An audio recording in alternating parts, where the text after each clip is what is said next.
pois perceberam a alma das quatro formas na luz da força do sol, e o segundo princípio, né, o quinto elemento, o segundo princípio começa a partir do 5, né? Não lhe foi manifestado de maneira mais ampla. Então, tese controversa. Eu, Jacob Boehme, está dizendo que o paganismo não chegou a conhecer o segundo princípio, né, da vida divina, porque é uma luz que não é, a fonte não é deste mundo, é uma fonte supranatural. E é aquela passagem, né? Meu reino não é deste mundo, né? Do Logos encarnado na história, né? No caso, Cristo, falando aqui. Bom, e aí ela começou a gravação. E aí tem outra passagem interessante, eu queria ler mais uma passagem, Jacob Boehme, aproveitar que está gravando, que também, essa é mais recente, que também me parece ter essa chave aí do 5, né? Que é o seguinte, cadê aqui? Que é o seguinte, problema do mal, eu já falei problema do mal, no capítulo, aqui, a via cardíaca, pronto, marquei aqui. Outra chave da via cardíaca, né? De Jacob Boehme, lá no capítulo 3, no versículo, no, no parágrafo 4, né? Ele vai dizer assim: queremos advertir sinceramente ao leitor a não buscar o significado do que estamos lhe dizendo na sabedoria deste mundo, mas sim à luz da natureza eterna, para onde gostaríamos de conduzi-lo, isto é, em direção ao novo renascimento na vida de Cristo. Do contrário, seremos mudos para ele. Sem essa condição, não seremos compreendidos. Então, ou ele deixará este texto de lado, sem censurá-lo, ou comerá da comida do primeiro centro, e seu desprezo o roerá no fogo de sua própria vida, né? Então, ele também, em outras obras, ele faz alusão àquela passagem de você precisa renascer de novo, né? Como é que é com Nicodemos, eu acho, né? A não ser que você renasça de novo. Bom, aí ele entendeu com volta no ventre da mãe, mas é um renascimento interior. Mas, enfim, é basicamente isso. Esse renascimento interior seria o quinto princípio, né? A rosa na cruz. Seria a entrada. Agora, sim, porque, deixa eu falar para vocês. Eu estou usando termos complicados, gente. Eu estou usando termos que não estão sendo muito claros. Eu preciso deixar isso bem claro. Para a gente entender. A semântica do Jacob Boehme, que ao mesmo tempo vai influenciar o Horace Levi, blá, blá, todo o esoterismo ocidental é de algum modo influenciado, né? Por essa semântica do Jacob Boehme. Mas é preciso entender o seguinte, certo? O que existe? Existe o mundo, o cosmos. O mundo, certo? Esse é o mundo que as culturas antigas adoravam, os orixás, né, os elementos da natureza, o cosmos, né? Tanto que para o mundo grego o cosmos sempre existiu, não existe um criador do cosmos, é a física em grego, é a física. Não há nada fora da física. O universo é eterno na visão pagã. Porque ele é eterno, ele é cíclico, né? Ele é de ciclicidade. O que acontece?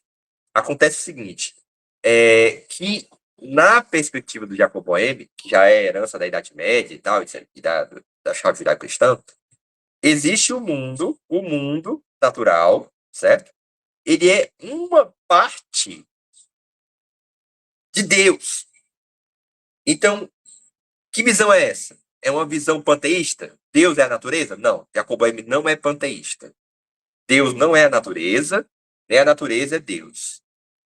Mas Deus abarca a natureza. Então, Deus é a natureza, mas é algo que a transcende. Ele é ela, mas é ela além. Por que essa via só se daria pelo cristianismo? Bom, é uma pergunta boa, para a gente explorar agora. Excelente sua pergunta, que a gente pode explorar isso aí agora. Então, assim, só para terminar aqui essa questão mas eu quero que essa questão um pouquinho entra no cristianismo, né? Então, assim, no Jacob Boehme, então tem Deus, né? Então, ou seja, Deus, ele tem uma vida tripla. Ele tem uma vida tripla. Ele é abismo, que é o Pai.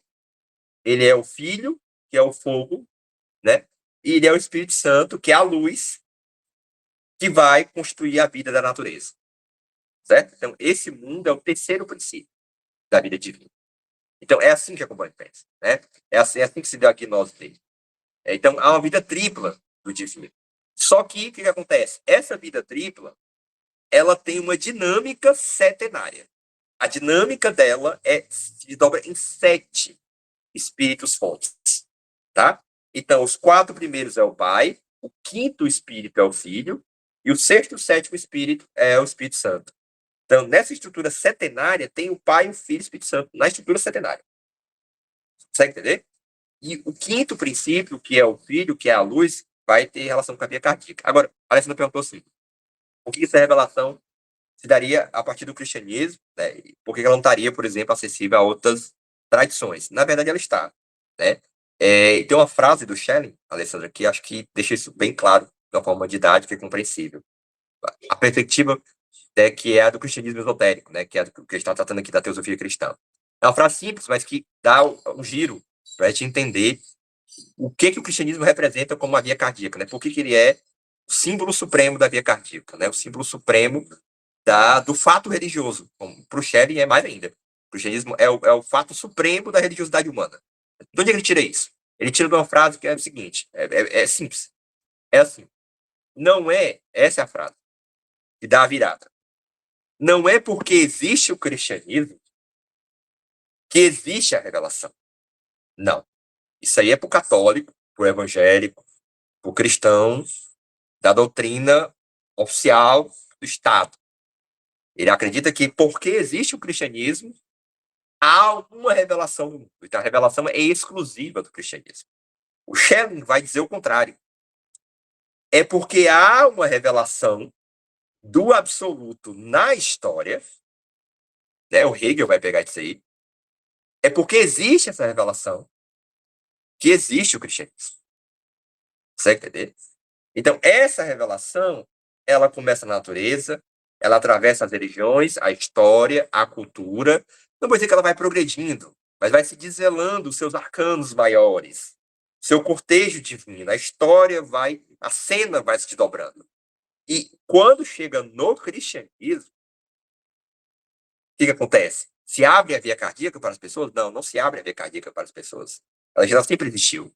Na Índia nós temos o Bhakti Yoga. Para mim, o Bhakti Yoga da Índia é via cardíaca. Acabou. Hare Krishnas, para mim, são via cardíaca. Acabou. Devoção. A Índia chama a via cardíaca de Bhakti Yoga, de caminho da devoção. Mas o que seria, então, o cristianismo? Qual seria a peculiaridade dele? É porque não a história da igreja, né? Mas eu vou chegar nisso aí, Vitor. Ou seja, não é a história da igreja, mas a mensagem cristã, ela inaugura uma ideia que não estava presente no paganismo, que era o que até então? Que era a ideia de que o Logos, a ordem universal, pode entrar na história, invadir a história, entrar no humano para ensinar o humano que mais vale ele salvar a sua alma do que ganhar o mundo. Ganhar o quaternário, triunfar, Império Romano, né? O triunfo material, o triunfo da vida. Aquele que quiser ganhar a sua vida, perdê-la-á, e aquele que quiser perder, ganhará. Então, essa chave é uma chave do próprio espírito humano, que o cristianismo apenas simboliza. O cristianismo a história do cristianismo seria apenas a manifestação histórica de uma verdade que é metafísica do próprio espírito humano. E a ideia da queda também, a ideia do mal. É porque o cristianismo vai inaugurar a tese de que o sofrimento não é o mal. De que o sofrimento é a purificação do mal. É a vitória da luz sobre as trevas. Os romanos, eles não entendiam como é que Jesus era Deus e apanhou na cruz até morrer. Para o romano, como a divindade vai apanhar na cruz e até morrer? Para o cristão é o seguinte, o sofrimento, ele é a purificação do mal. Isso tem raízes tribais, né? Antropológicas. Porque quando se sacrificava o animal no México, na África, antropologicamente, o sacrifício animal, lá nas tribos primitivas, né, era para expiar o mal da comunidade. Olha como é interessante. Então, o Cristo, como o cordeiro sacrificado, é uma verdade antropológica. Não é uma verdade cristã. É uma verdade antropológica. Ou seja, a ideia de que há um sacrifício que expia o mal. Ou seja, o sofrimento, ele é expiação do mal, ele é o remédio do mal. a cólera divina, é o remédio do mal. Né? Assim, são teses controversas, né? Tem a sua profundidade, claro. Né? E aí, claro que depois se aboliu o sacrifício animal, agora o sacrifício é simbólico. Né? Então, então, o seu cristianismo seria o espelho da revelação. Seria o espelho da revelação na experiência humana. Seria o humanismo da revelação, vamos dizer assim. Seria a instância humana, mais cardíaca da revelação. E aí o Winston perguntou assim para mim, se a revelação antecede o cristianismo, isso não seria um determinismo da revelação? Eu não entendi em que sentido seria. Se a revelação antecede o cristianismo, não entraria em um determinismo da revelação? Ah, sim, pronto. Se a revelação expressaria uma perspectiva determinista, porque estaria tudo pré-programado da revelação, seria mais ou menos isso? Eu não entendi a tua pergunta, se você puder falar um pouquinho, em que sentido? Assim.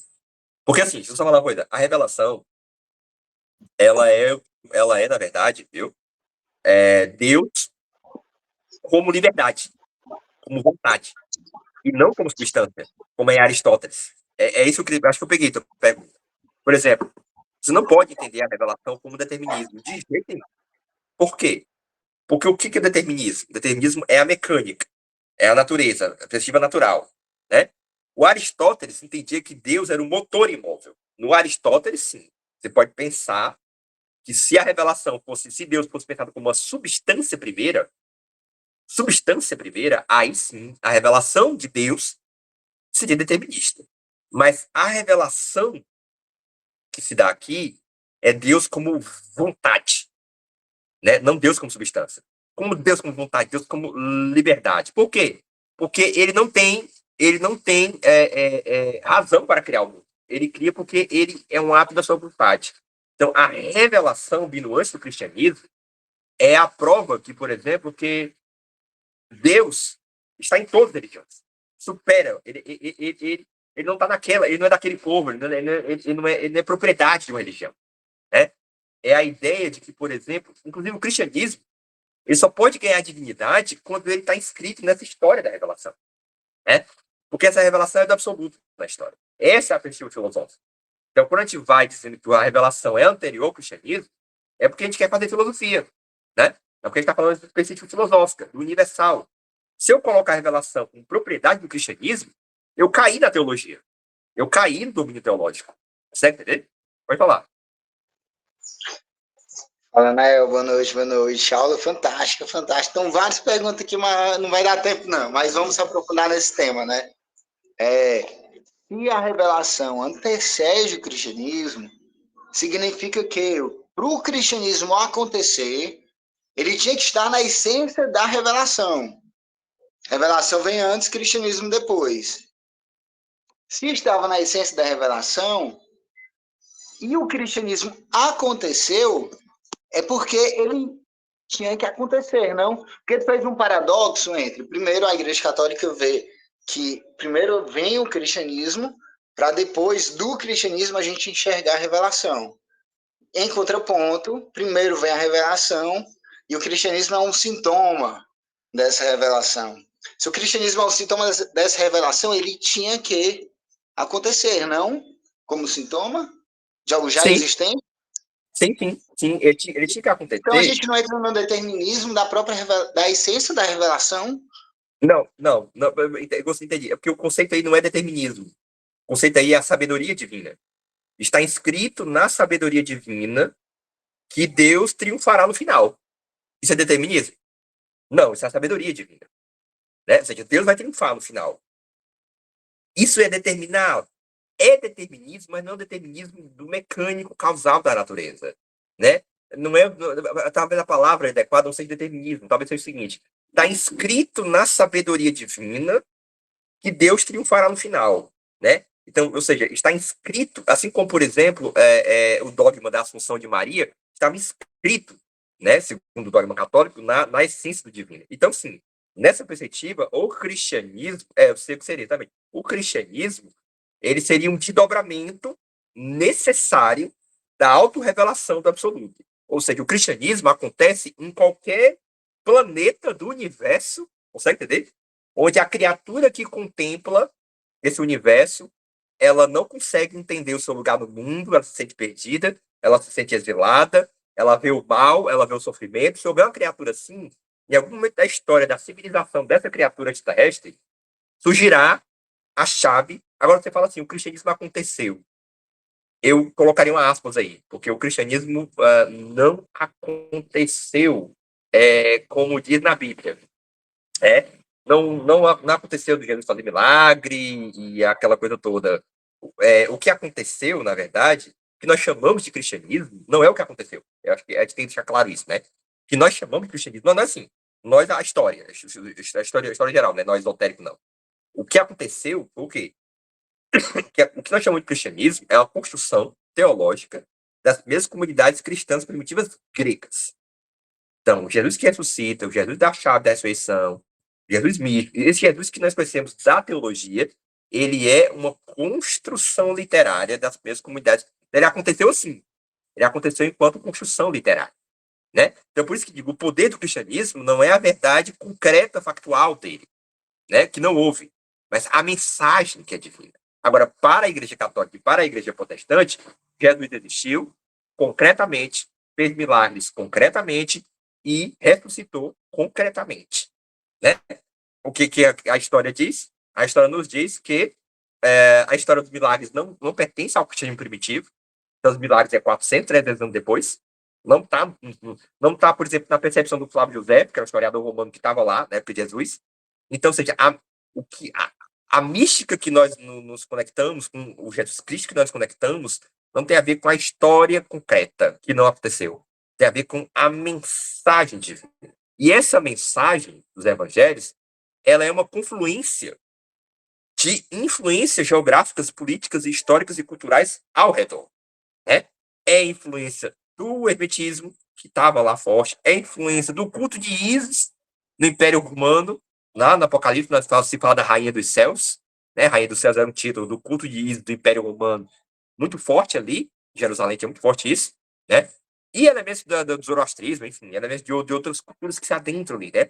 Então, o cristianismo, ele é síntese, ele é a flor de toda essa estrutura material que foi as religiões paganas, etc. E tal, né? Então, assim, o que eu estou querendo dizer é que a potência do verbo é a potência da linguagem, é a potência da mensagem. Essa mensagem é divina, essa mensagem ela é misteriosa, né? Mas eu acho que a gente tem que fazer uma separação disso do que. A gente não precisa que Jesus realmente tenha ressuscitado de carne e osso para que a mensagem seja divina. É o problema do católico, do evangélico, né? Se para o católico e para o evangélico amanhã descobrir que não houve ressurreição, acabou o cristianismo. Acabou todas as crenças. Porque a ressurreição concreta em carne e osso é a prova que ele é Deus. Olha como a igreja terrena materializa o dogma, né? Ou seja, ela precisa que Jesus tenha ressuscitado em carne e osso. Senão, meu chapa, deu tudo o cristianismo. Nós não. Nós, Rosa Cruz, não. Nós sabemos que essa ressurreição é uma ressurreição simbólica da alma, quando se entrega ao Espírito, quando se entrega a Sofia. Então, nós não precisamos que Jesus tenha sequer existido. Olha como é interessante. O cristianismo Rosa Cruz prescinde da própria necessidade de existência concreta do Cristo histórico. Olha como é interessante isso, né? Então, o que acontece? Então, essa revelação do absoluto, ela é na mensagem. Agora, sim, para fechar essa questão, eu entendo que você consiga perceber isso com determinismo, e o que eu digo é que talvez determinismo não seja a melhor palavra. Agora você vai ver uma coisa assim, onde é que entra a liberdade nisso, né? Se a tua questão é a revelação, ela já pronunciava o cristianismo, então onde entra a liberdade nisso, né? A liberdade é o próprio Deus, se desdobrando, né? Porque a liberdade, ela é liberdade dentro de uma estrutura. Ela não é uma liberdade fora de estrutura. Né? Então, é liberdade porque é uma vida divina que se desdobra. Né? Claro, isso é uma tese controversa, há muitos problemas nessa tese.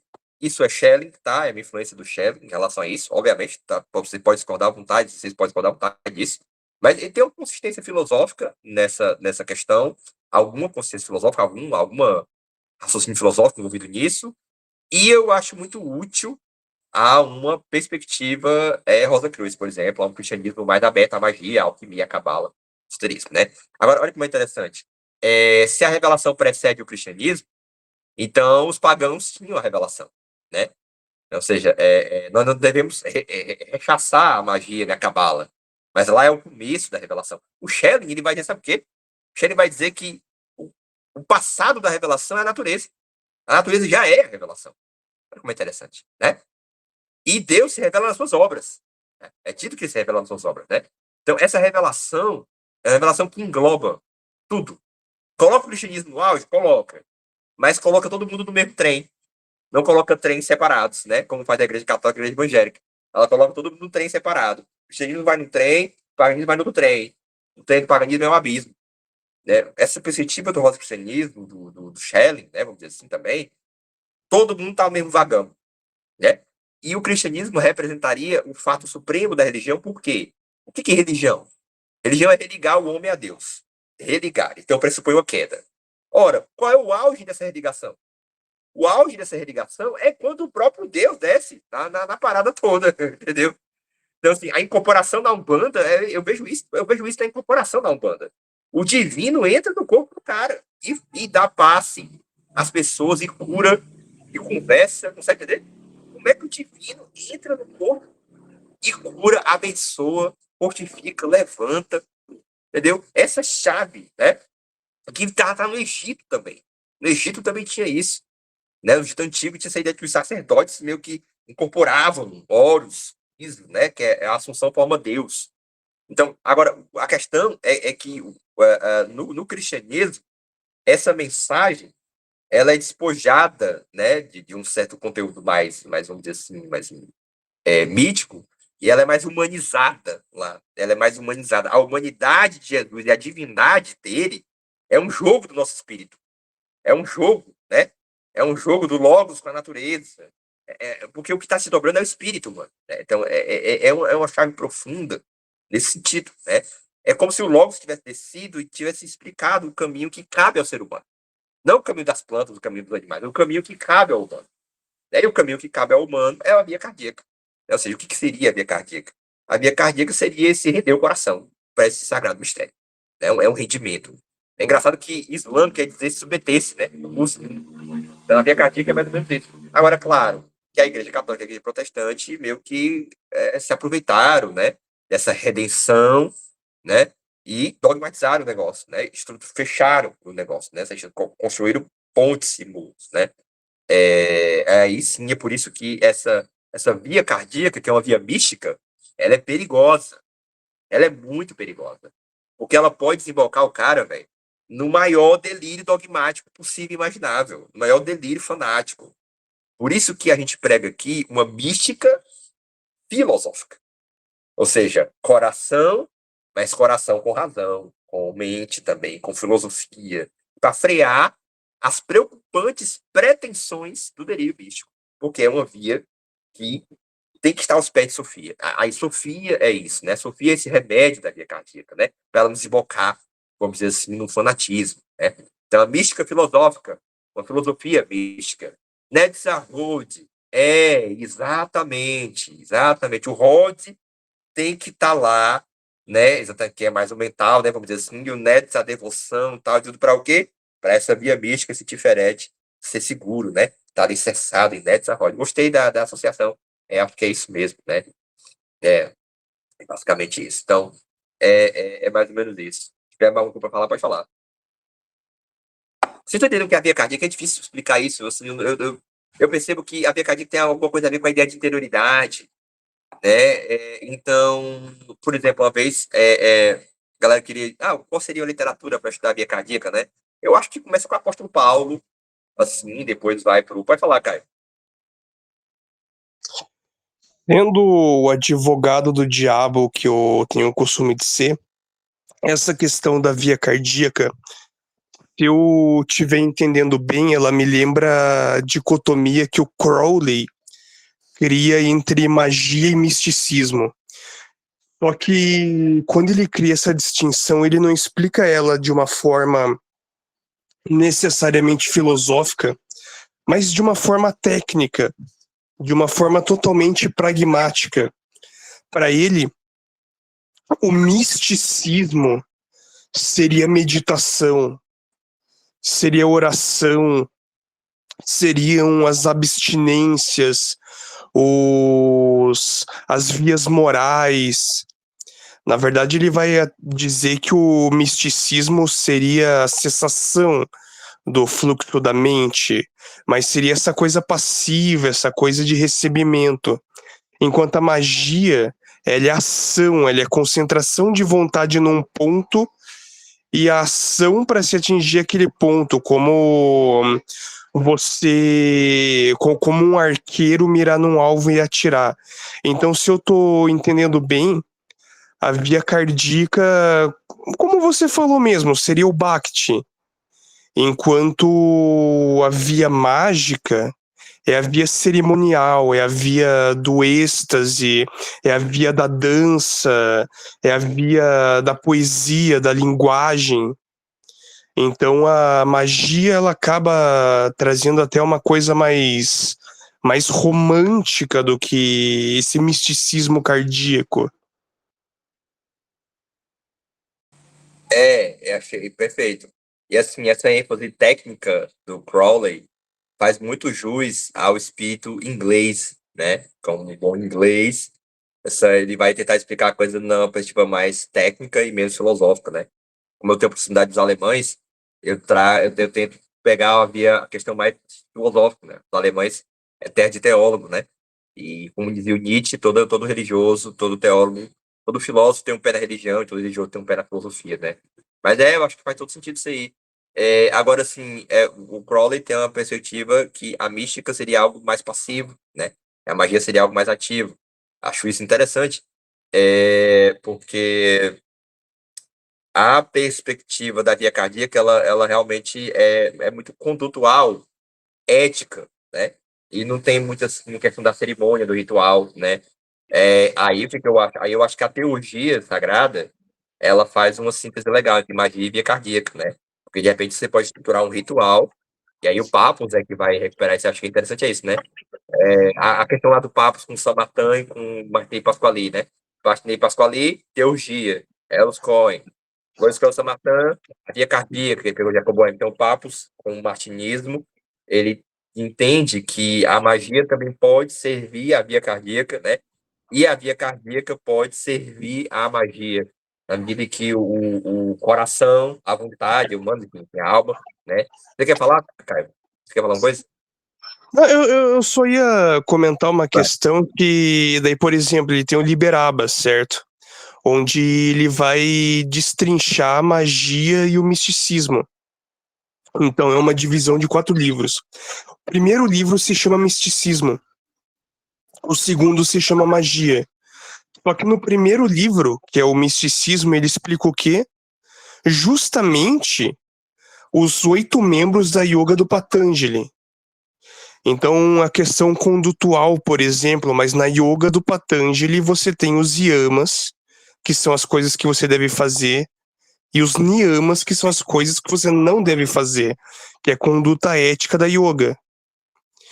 Agora, quando ele vai explicar no segundo livro a magia, Magic com K no final, daí ele explica justamente as armas mágicas, o que elas significam, ou seja, entra até uma questão mais de como se fosse um cara que conserta encanamento explicando para que serve tal parafuso, para que serve tal não sei o quê.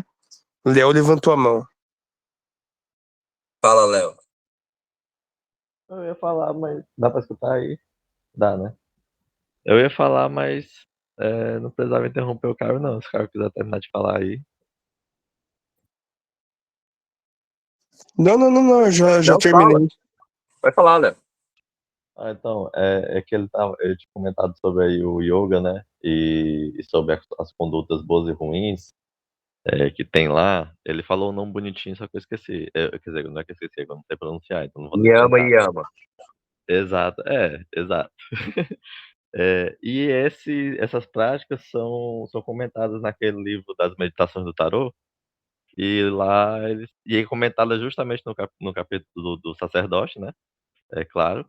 E é uma analogia às cinco chagas, são coisas, vontades que arrastam o ser humano, Ai, os cinco chagas, bem lembrado. Continua, fala. É bem. e as três virtudes que, que levantam o ser humano, que aplacam as cinco chagas. E assim, é interessante porque você percebe que a via mística, e via mística e via cardíaca aqui são sinônimos, tá? De fato, o Caio pegou muito bem essa intuição, é isso mesmo. Tanto que eu fico em dúvida em falar em filosofia mística ou via cardíaca, é sinônimo. Só que o que acontece? A via cardíaca, ela também tem uma dimensão mágica. É isso que é interessante, né? Por exemplo, a devoção cristã, o texto, a oração, aquela coisa bem via cardíaca, conduta, ela tem uma repercussão mágica, né? Por quê? Porque há uma espécie de interligação entre magia e misticismo, né? Há uma magia mística e há uma mística mágica, entendeu? Pode falar, Kai, entendeu? Vai falar. Uma analogia que o Crowley levanta também é que o misticismo é filosófico, a magia é científica. Boa, boa. Eu vou deixar eu falar, Léo. Porque, assim, o que nós entendemos como mística, por exemplo, o idealismo alemão, né? O Fichte, o Schelling, o que eles vão entender como mística? Eles vão entender como mística o contato direto com o divino, né? O contato que muitas vezes é inefável. Então, é uma abertura, né, do coração, é uma abertura efusiva, é uma abertura cardíaca, vamos dizer assim, tem outra metáfora melhor, né, de união com o divino, né? É o yoga, né? Tanto que yoga quer dizer união. Interessante, o yoga é essencialmente místico, né? E aí o que acontece? A magia é eu aqui e o divino lá, e nós se comunicando, né? Então há essa permanência dessa distância, né? Mas aí tem um instrumento que é para mediar eu e o divino, né? E aí o que acontece? E aí, o interessante é a dança dos conceitos, né? Porque quando a magia ela tem uma intenção mística, ela vira teurgia. É o que a gente viu no Jâmblico, né? O que é a teurgia? A teurgia é magia, ritual, missa, né, entre aspas, para purificar a nossa alma, para nos tornar mais receptivos aos deuses. Então tem uma intenção mística. Né? Magia com intenção mística é alta magia. Né? Então, assim, desculpa, teurgia, alta magia, não, teurgia. E aí, interessante que. E a própria via cardíaca tem uma repercussão mágica. Então, o que eu estou querendo dizer é o seguinte: é como se, de alguma forma, uma está dentro da outra, de algum modo, e a conversa entre as duas, um diálogo entre as duas é importante. Eu acho, por exemplo, que São Martin e Santo Agostinho, isso começa Santo Agostinho, que rompem demais com a magia, né, com a teurgia, com o ritual, eles falham, né? Porque o ritual, a magia, ele é o primeiro instrumento contra o mal, né? Cantar, celebrar, ritualizar é combater o mal, é combater as trevas, né? É o começo do se levantar. Então, o ritual é o que levanta. O ritual é o que levanta o sacerdote, né? A gente viu isso, né? O imperador, ele traça o quadrado, ele traça ali o zelo do jardim que ele vai cuidar, né? Aí, essa prática do quaternário vai levantar o sacerdote. Mas eu tenho que delimitar a magia, né, o ritual. O Jâmblico vai trazer a importância do ritual, né? O Plotino tá ficando só na mística lá da contemplação filosófica, né?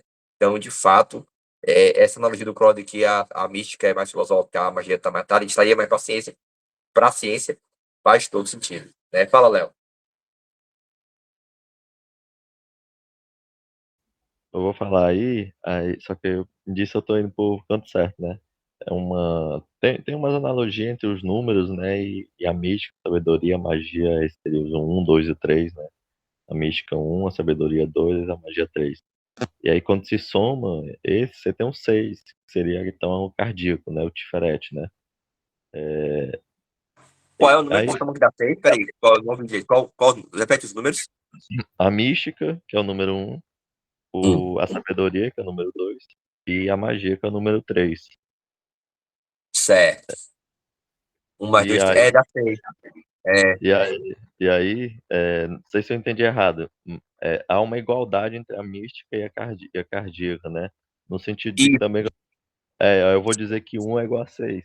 um centrado no hexágono, né? Sim. Assim, deixa eu falar uma coisa. Eu vou deixar o Caio falar, mas deixa eu falar uma coisa. Isso me parece, porque assim, a mística e a magia, elas têm uma identidade originária antes delas, que é o quê? A revelação, né?